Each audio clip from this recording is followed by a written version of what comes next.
Yeah. So first of all, my introduction. I'm Priyansh Thadhani. I'm a 2024 batch and I'm triple E right now. Today I'm going to present on sovereign gold bonds. These are bonds issued by the government. These are a replacement for gold in terms of paper.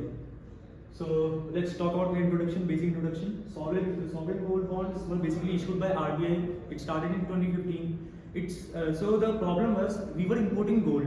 We don't produce our own gold that much, but the Indian consumer wants gold to be the greater in the society. So the problem was the import of gold was much greater. That impacted our economy the way that our economy just showed cash going out of the country. So that impacted our economy very badly. So what government came up with a solution. We can issue gold bonds which will mimic the prices of the actual gold that is going on the entire world. So government's initiative, RBI introduced these in 2015, and it was really to cater to the obsession of gold of the Indian consumer. Okay. Now let's talk about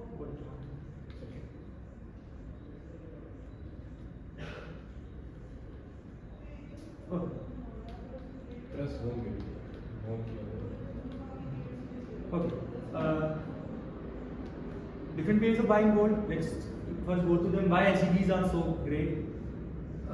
There are 5 different ways: physical gold, digital gold, gold ETF, gold mutual funds, and SGBs.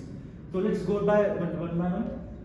Physical gold, the minimum capacity that you have to buy is 1 gram. That's around 7k approx in today's market. And the max investment, there is no limit. You can buy as much as you want. The cost includes making charges that goes around 10%, insurance and storage charges that you have to because security reasons 3%, and GST 3%. So the physical gold's actual value comes about 13% more, 16% more in comparison to the original value. Let's talk about digital gold. You just have to buy one digital gold unit. There is no limit, no max cap. And the cost include, like, digital gold is generally sold at a price of 2-3% above the price that is actually going on in the market. So you lose 3% on buying and 3% on selling. So you lose 6% there, and you have to pay 3% GST on this also. Now gold ETF, similar to physical gold, but not actually physical gold. 7k, 1 gram you have to buy minimum, maximum there is no limit. And there you have to just pay the expense ratio first. Expense ratio is basically the charges charged by the funding agency to manage these stuffs. Like there is a lot of things that go in the back end to manage all these documentation and records of this work. So there is expense ratio and there is rematch charges. That's very nominal, 2 to 3%. So if you see, it's like only 1% more than the actual value. So it's better than physical gold. And also digital gold is in a way also better than physical gold because here we are paying 16% extra. Here we are only paying 9% extra. Now let's come to gold mutual funds. 100 rupees is a minimum investment, maximum there is no limit. And the cost we have is expense ratio, same as gold ETFs. There is no demat charge on this. SGBs, whereas we have to buy minimum 1 gram, 7k approx, that's going on the current rate. The maximum limit of buying SGB is an individual or a Hindu United Undivided family can buy 4 kgs, and trust can buy up to 20 kgs of SGBs.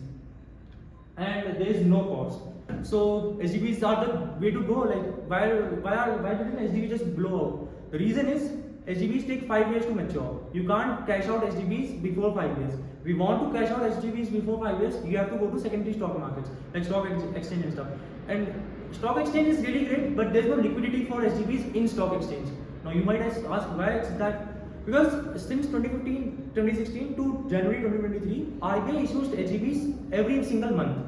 So a buyer should obviously he will buy the SGBs from the authenticator seller, like the RBI. He has the documentation named on himself instead of getting into this stuff. So basically the liquidity was very bad. So anyone who wanted to invest in SGBs may have to consider that their money is gone for like 5 years and they can't use it. So it really gave great returns, but you can't use the money before 5 years. It's of no use. Now let's see if it was really a golden investment opportunity or not. Golden investment, pun intended.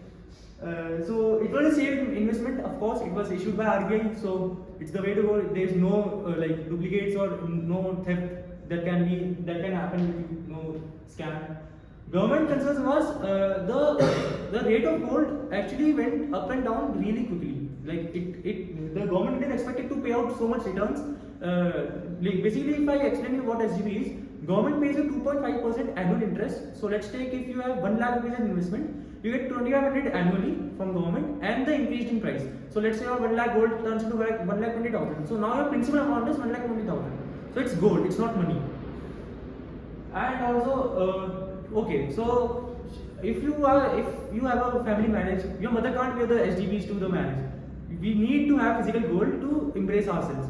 So that's also cultural preference that our country has. So that's why it didn't boom that much. Okay, let's take a hypothetical scenario. For example, a person in 2015, let's say me, I invested 10,000 rupees in SGBs. So by 2024, I would have got a return of rupees 22,800. So I got 12,800 rupees extra, and that's just a hike in the gold price, and plus interest too. So it really adds up. The second point is government payout. As I said, government didn't expected the gold prices to go that much high. So government had to pay 148% extra than what they expected.